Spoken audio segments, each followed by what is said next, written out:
आज प्रस्तुत है मंत्र कहानी का तीसरा भाग।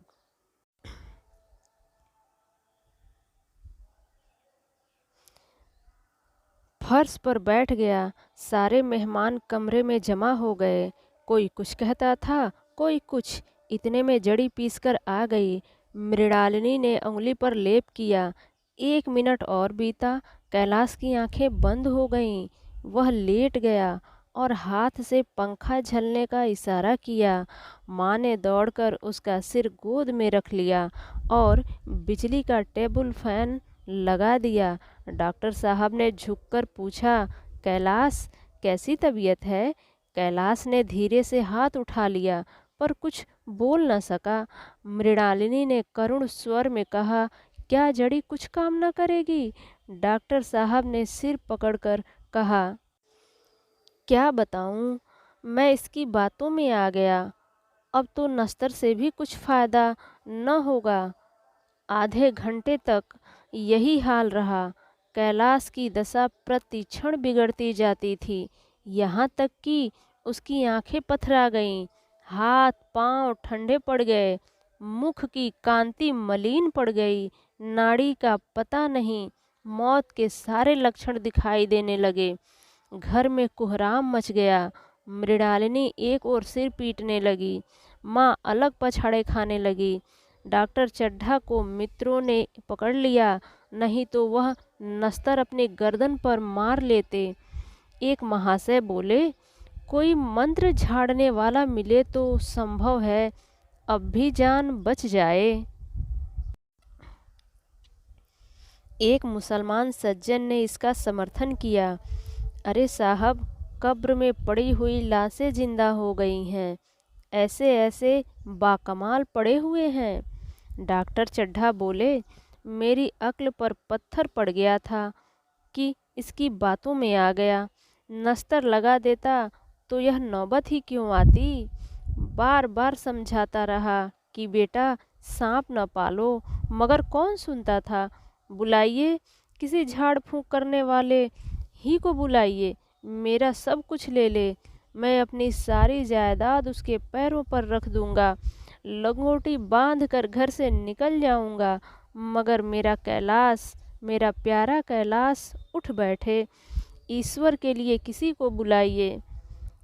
एक महाशय का किसी झाड़ने वाले से परिचय था, वह दौड़कर उसे बुला लाए, मगर कैलाश की सूरत देखकर उसे मंत्र चलाने की हिम्मत न पड़ी।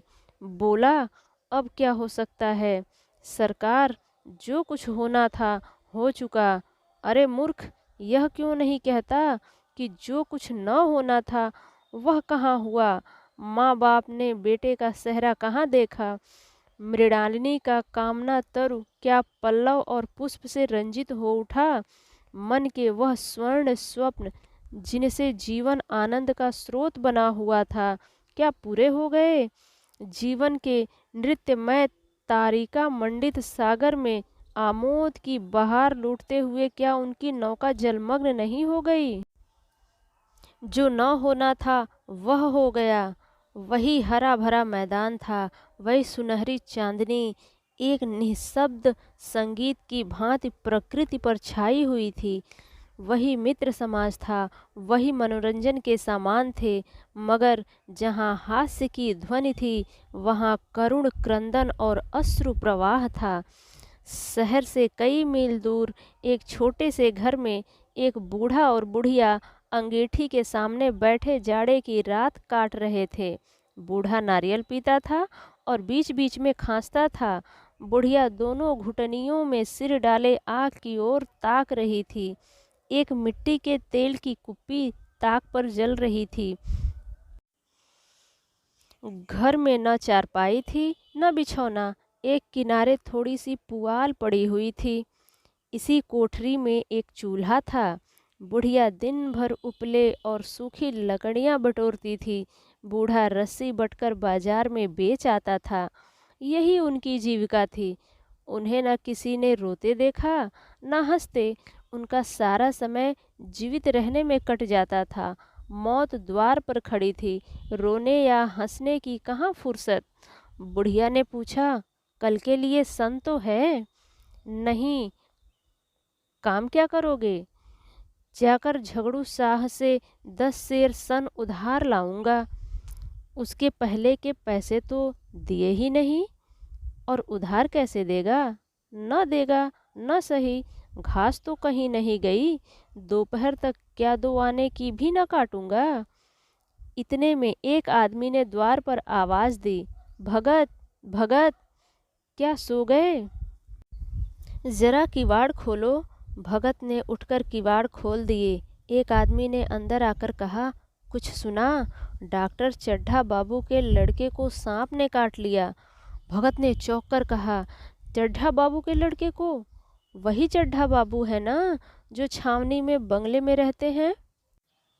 हाँ हाँ, वही। शहर में हल्ला मचा हुआ है। जाते हो तो जाओ, आदमी बन जाओगे।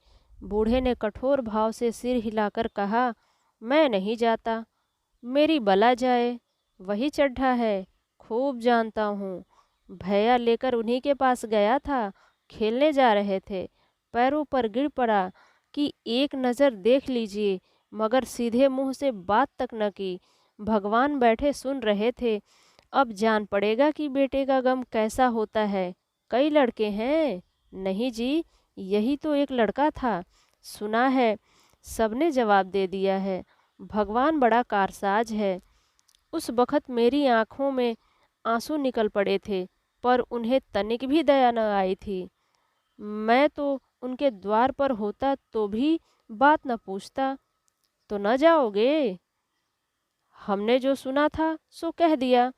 अच्छा किया, अच्छा किया। कलेजा ठंडा हो गया, आंखें ठंडी हो गईं, लड़का भी ठंडा हो गया होगा।